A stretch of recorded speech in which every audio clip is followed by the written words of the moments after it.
महर्षि मनीषियों का देश रहा है, ईश्वर के खोज करने वालों का देश रहा है। ईश्वरीय खोज की यह अप्रतिम भूमि भारत, जो विश्व गुरु की कुर्सी पर आज भी विद्यमान है, यह भारत आध्यात्म की क्रीड़ा स्थली उस समय से है जब से सृष्टि का सृजन हुआ है। तब से गुरु और शिष्य का संबंध भी आरंभ हुआ है इस धरती पर। गुरु भी आते रहे, शिष्य भी आते रहे, और गुरु शिष्य की परंपरा सृष्टि के आरंभ से चल रही है इस धरती पर। ईश्वरीय खोज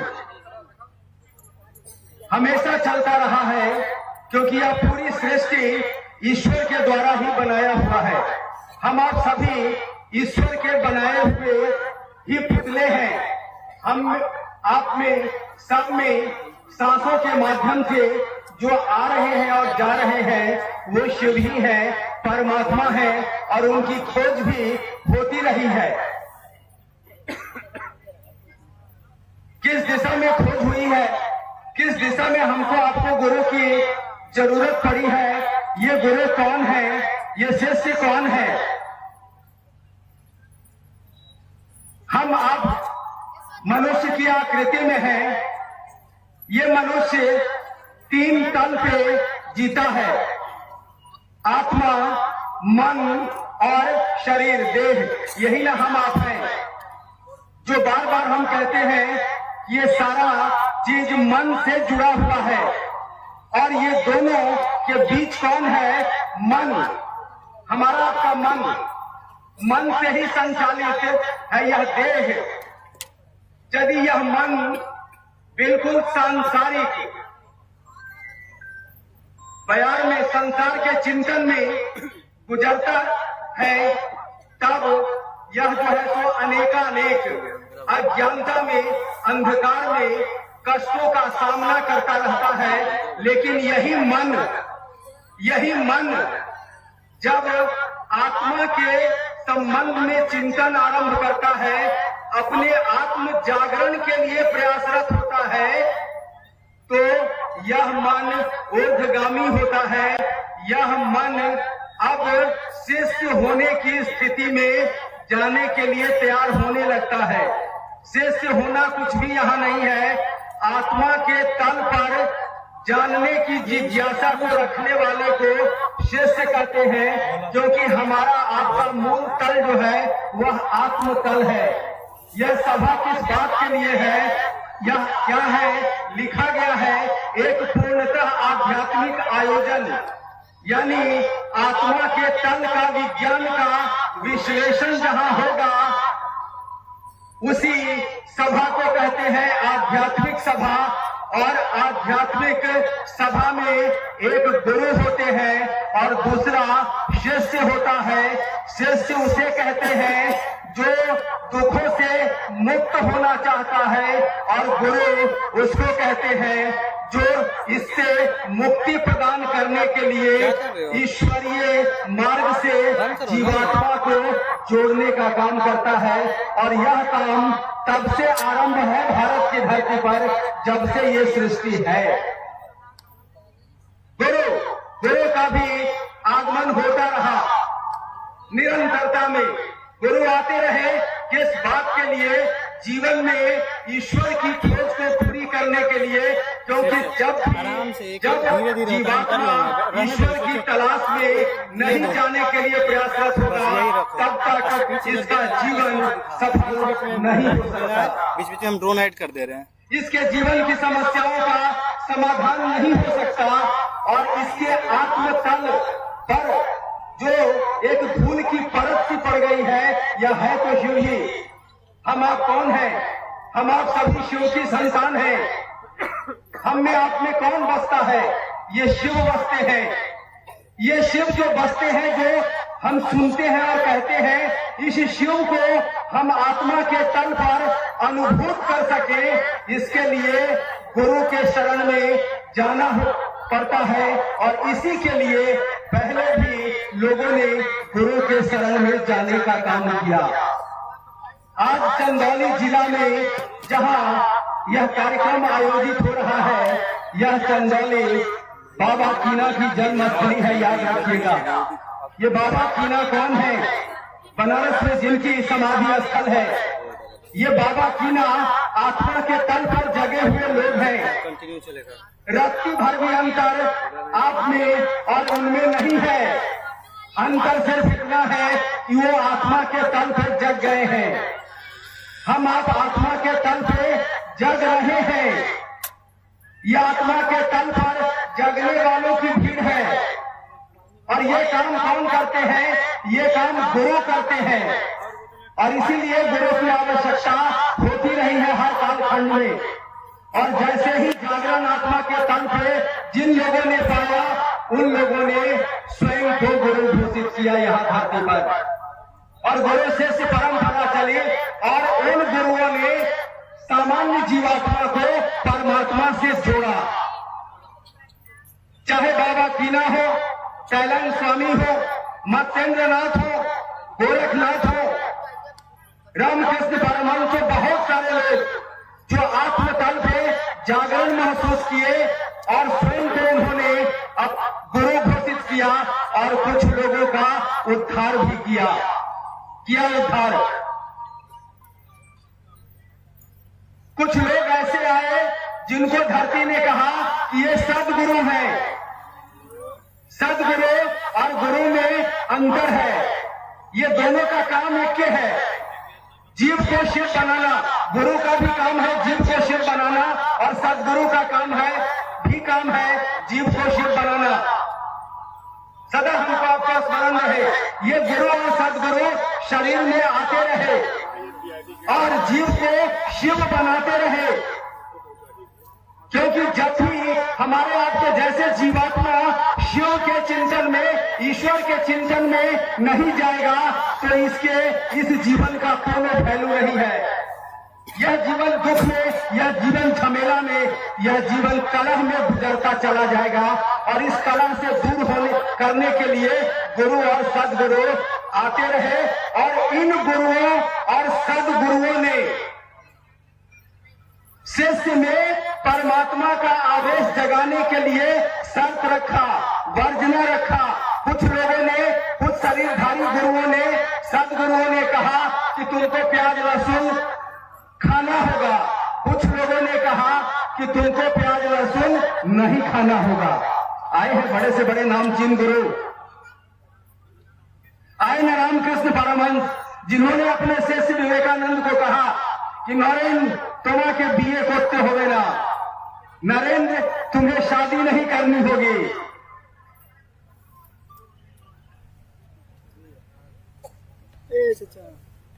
कितने अघोरी गुरु आए धरती पर, लेकिन अपने शिष्य को जोग मार्ग दे दिया। कहा कि तुमको प्याज लहसुन भी नहीं खाना है। तो ये तरह तरह के वर्जना, तरह तरह के शर्त आरोपित करके जीव को शिव बनाते रहे, वर्जनाओं और शर्तों में। ये गुरु और सदगुरु। लेकिन इन गुरुओं और सदगुरुओं ने कहा कि एक बात कान खोल के सुन लीजिए कि हमारे गुरु भी शिव ही हैं। इन गुरुओं ने, इन सदगुरुओं ने कहा कि जगत गुरु नमस्तुभ्यम गुरु नाम गुरुवे नमः। इन गुरु और सदगुरु की अपनी शर्तें, अपने वर्जनाएं और अपनी क्षमता में काम करने का सिलसिला चला। और इन गुरुओं ने कहा कि हमारे गुरु भी शिव हैं। इसलिए कहा जाता है कि शिव शिष्यों की सूची भी हमारे आपके शास्त्र में उपलब्ध है। 112, 120, 121, ये 3 तरह की बातें आती हैं शास्त्र में, संख्याएं हैं। और ये शिव के शिष्य नामचीन गुरु और सदगुरु हुए। वैसे आध्यात्म में कहा जाता है कि शिव के शिष्य मिनिमम सदगुरु कोटि के लोग होते हैं। और ये जो सदगुरु कोटि के लोग आए शिव के शिष्य, इन्होंने भी शर्त लगाए, इन्होंने भी वर्जना लगाया लेकिन देखिए उस महागुरु महादेव की दया, इस कालखंड में एक ऐसे युग पुरुष आए जिनका नाम है साहब श्री हरिंद्रानंद जी, जो पेशे से बिहार प्रशासनिक सेवा में डिप्टी कलेक्टर होने का काम किया।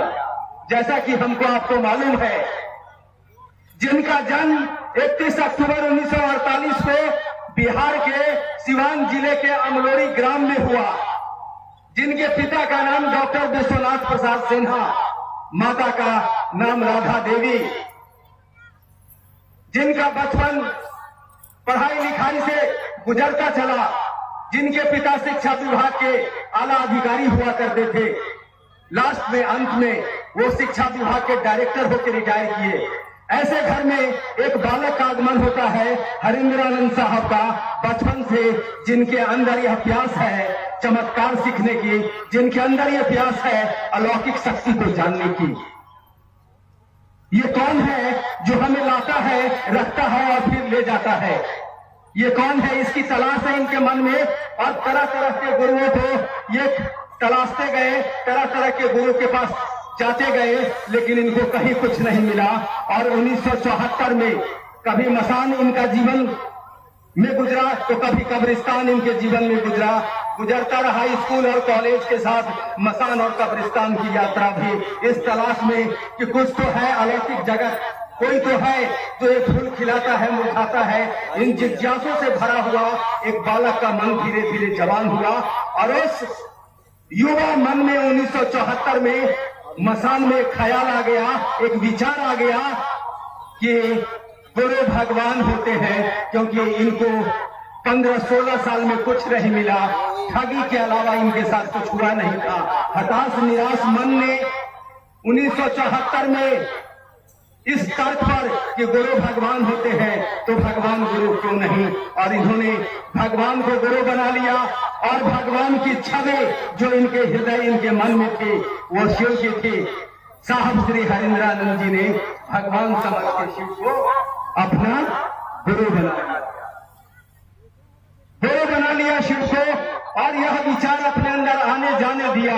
साहब ने कहा कि मुझको पूरी तरह संशय था, अविश्वास था, अश्रद्धा थी मेरे पास, लेकिन मन में यह विचार चलने लगा कि आप भगवान हैं तो आप जरूर गुरु होइएगा, लेकिन आप गुरु हैं तो उन्होंने शर्त लगा दिया, क्योंकि संशय में मन है, ठगा हुआ मन है। शर्त आप में से बहुत सारे लोगों को मालूम होगा, नहीं समय की भी अवमानना है, आने में भी थोड़ी विलम्ब हुई है हम लोगों को। हमको आपको दीदी भगवान जी को भी सुनना है।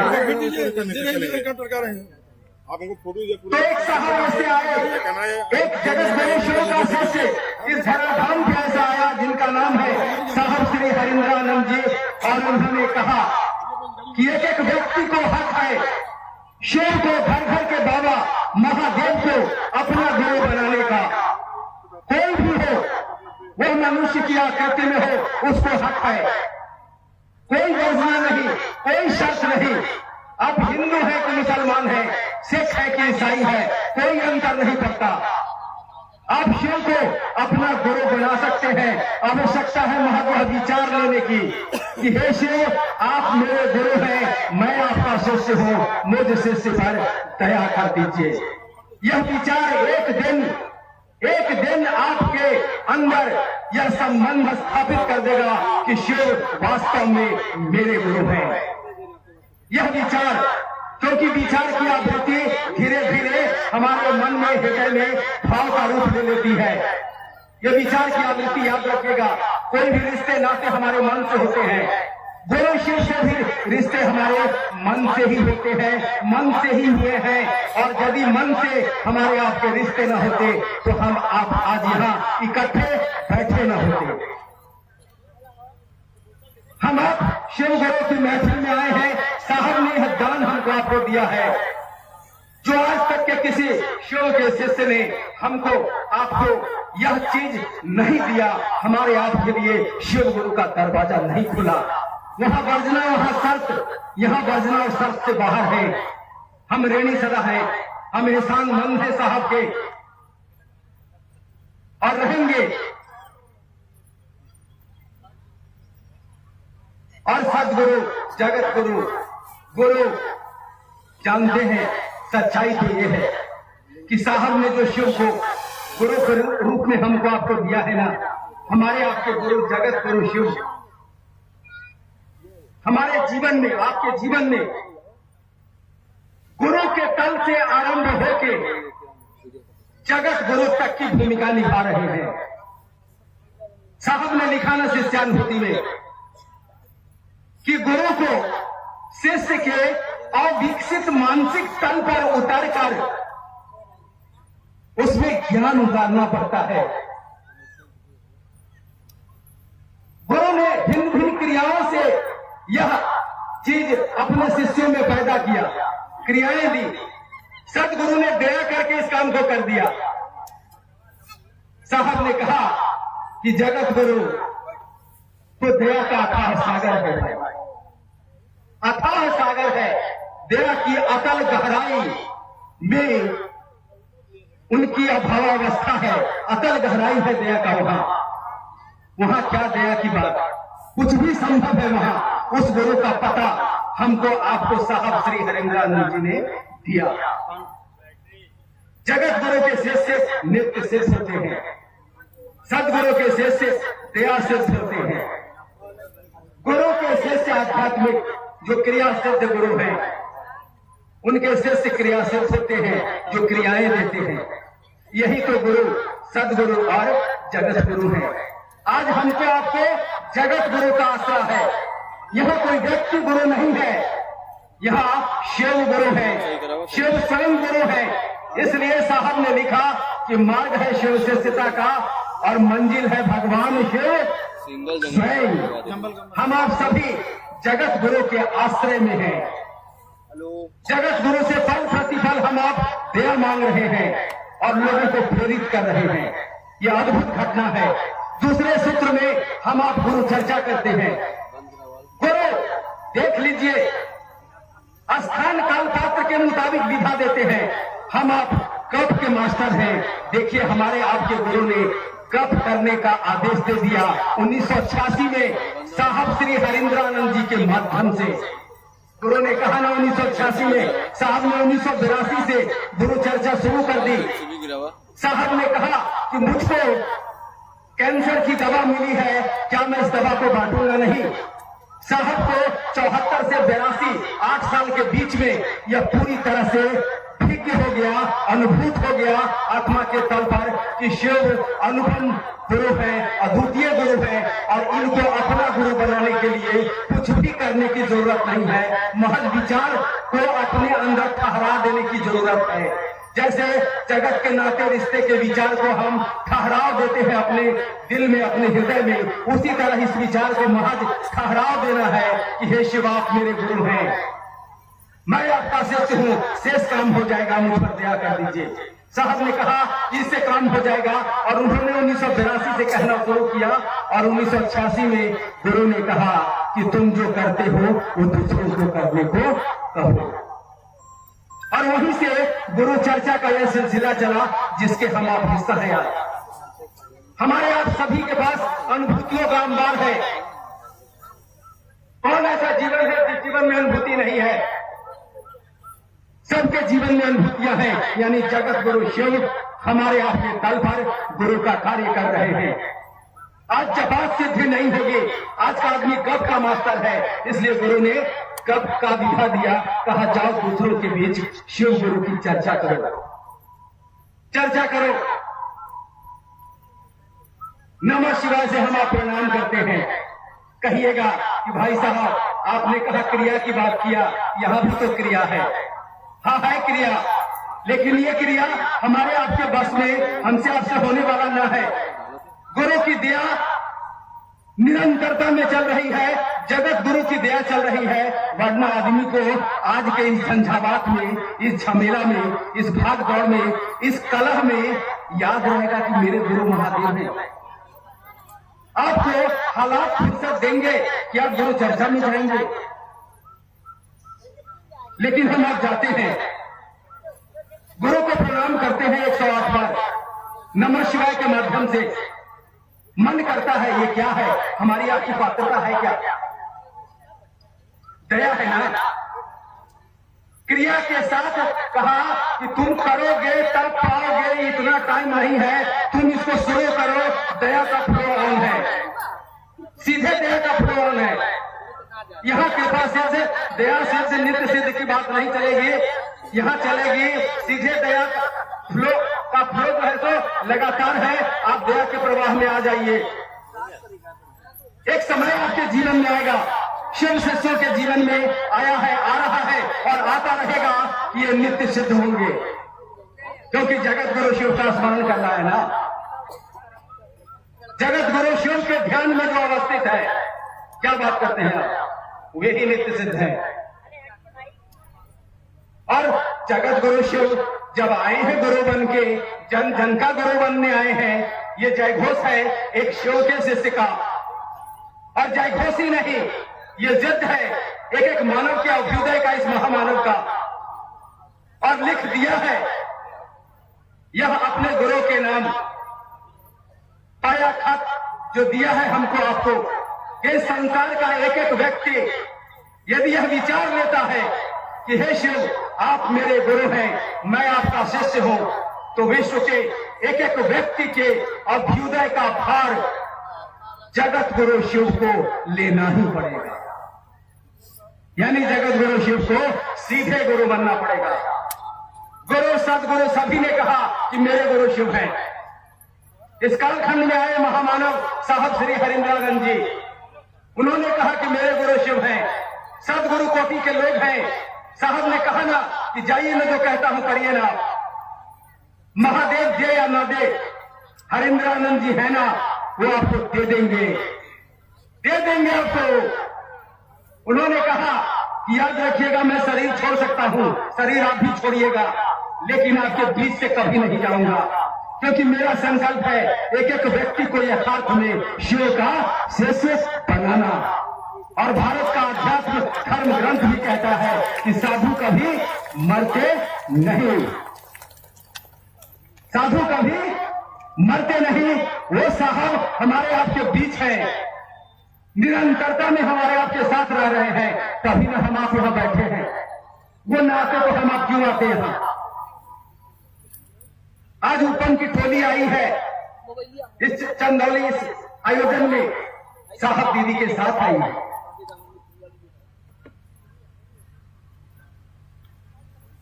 बरखा दीदी यहां बैठी है, वो भी साहब दीदी के साथ ही आके बैठी है। हम आप बैठे हैं, साहब दीदी के साथ ही आके बैठे हैं। ये महफिल शिव गुरु की है, और इसके इस महफिल के मूल रोशनी कहिए, मूल गहना कहिए, वो है हमारे साहब और दीदी। गहना है तो हम सभी उनके सानिध्य में बैठे हैं। शिव गुरु से हम आप जुड़ रहे हैं। बहुत सुंदर काम चल रहा है यहाँ महागुरु महादेव का, और सुंदर यह काम चले। हम आप असफल नहीं हैं, लेकिन सफलता साहब कह रहे हैं कि अभी दूर है, हमको आपको और मेहनत करनी है, हमको आपको अपने आत्मतल का और विकास करना है, सामने वाले के आत्मतल का विकास हो, इसके लिए प्रार्थना करना है। इन्हीं शब्दों के साथ आप सबों के चरणों में अपना प्रणाम निवेदित करता हूं।